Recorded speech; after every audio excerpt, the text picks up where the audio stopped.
இன்னைக்கு இந்த வீடியோலிங்க நம்மளோட கம்பெனியில் சப்ளை ஆகிற ப்ரொஃபைல் ஷீட் ஆகட்டும், டைல் ஷீட் ஆகட்டும், அலுமினியம் ஷீட் ஆகட்டும், சப்ளைடு வித் எவ்வளோ கிடைக்கும், கவர்டு வித் எவ்வளோ கிடைக்குங்கிறத கிளியராக அந்த வீடியோவில் பார்க்கலாங்க. ப்ரொஃபைல் ஷீட்டும் பியூர் அலுமினியமும் ஒரே அகலத்தில் தான் வருதுங்க. அதனால கால்குலேஷன் ஒரே மாதிரி தான் இருக்கும். நாங்கள் கொடுக்குற சப்ளைடு வித் பார்த்தீங்கன்னா 1066 mm வருங்க. அதாவது 42 இன்ச் வருங்க. கவர்டு வித் நீங்கள் 2 சீட்டை ஒரு சீட்டோட இன்னொரு சீட் லேப்பிங் பண்ணி போடும்பொழுது 81.25 இன்ச் கிடைக்குங்க. அதை நம்ம ரெண்டாக டிவைட் பண்ண ஒரு சீட்டு வந்து 1038 mm கவர்டு வித் கிடைக்கும். இன்ச்சஸில் போடும்போது 3 அடி 4 இன்ச் வரைக்கும் கிடைக்குங்க. அடுத்ததான் நம்ம பார்க்க போகிறது ட்ரெடிஷ்னல் டைலுங்க. ட்ரெடிஷ்னல் டைலோட சப்ளைடு வித் பார்த்தீங்கன்னா 43.25 இன்ச்சுங்க. அதாவது இன்ச்சஸில் நம்ம கன்வெர்ட் பண்ணும்போது 3 அடி 7.25 இன்ச் வரும். எம்எம்ல நம்ம கணக்கு போடும்போது 1100 mm சப்ளைடு வித்துங்க.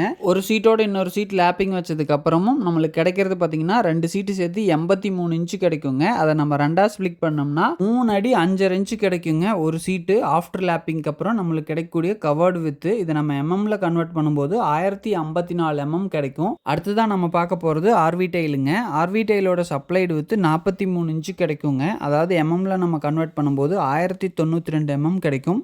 நம்ம ஒரு சீட்டோட இன்னொரு சீட் லேப்பிங் வச்சதுக்கு அப்புறமும் நம்ம கிடைக்கக்கூடிய வித்து பார்த்தீங்கன்னா 80.25 இன்ச்சு கிடைக்கும். நம்ம அதை ரெண்டாக ஸ்ப்ளிட் பண்ணும்போது ஒரு சீட்டு ஆஃப்டர் லேப்பிங்க்கு அப்புறம் 3 அடி 4 இன்ச் வரைக்கும் நம்மளுக்கு கவர் ஆகும். இதை நம்ம எம்எம்ல கன்வெர்ட் பண்ணும்போது 1025 mm வரைக்கும் நம்மளோட ஆர்வி டைல் கவர்டு வித்து கிடைக்குங்க. அடுத்ததான் நம்ம பார்க்க போகிறது நம்மளோட ரித்விக் ரூஃபிங்கில் புதுசாக லான்ச் பண்ண யுகா டைலுங்க. இந்த யுகா டைலோட ஸ்பெஷாலிட்டியே அகலம் ரொம்ப ரொம்ப அதிகமாக இருக்கும் மற்ற எல்லா டைல் ப்ரொஃபைலோட கம்பேர் பண்ணும்போது. இதனோட சப்ளைடு வித் பார்த்தீங்கன்னா 45 இன்ச்சு கிடைக்குங்க. அதாவது ஒரு சீட்டோட எம்எம் பார்த்தீங்கன்னா 1143 mm சப்ளைடு வித்தே கிடைக்கும். நம்ம ஒரு சீட்டோட இன்னொரு சீட் லேப்பிங் வச்சதுக்கப்புறம் நம்மளுக்கு 84 இன்ச்சு கிடைக்குங்க. நம்ம அந்த 84 இன்ச்சை ரெண்டாக ஸ்ப்ளிட் பண்ணும்போது 42 இன்ச்சு கிடைக்கும். ஒரு சீட்டு லேப்பிங்க்கு அப்புறமும் நம்மளுக்கு கிடைக்கக்கூடியது பார்த்தீங்கன்னா 42 இன்ச்சு கிடைக்குங்க. அதாவது 3 அடி சாலிடாக கிடைக்கும். இதை நம்ம எம்எம்ல கன்வெர்ட் பண்ணும்போது 1067 mm கவர்டு வித்து கிடைக்குங்க. அடுத்ததான் நம்ம பார்க்க போகிறது ஆர்வி லைனருங்க. RV லைனரோட supplied with 46.25 இன்ச்சுங்க. நம்ம எம்எம்ல கன்வெர்ட் பண்ணும்போது 1174 mm சப்ளைடு வித்து கிடைக்கும்.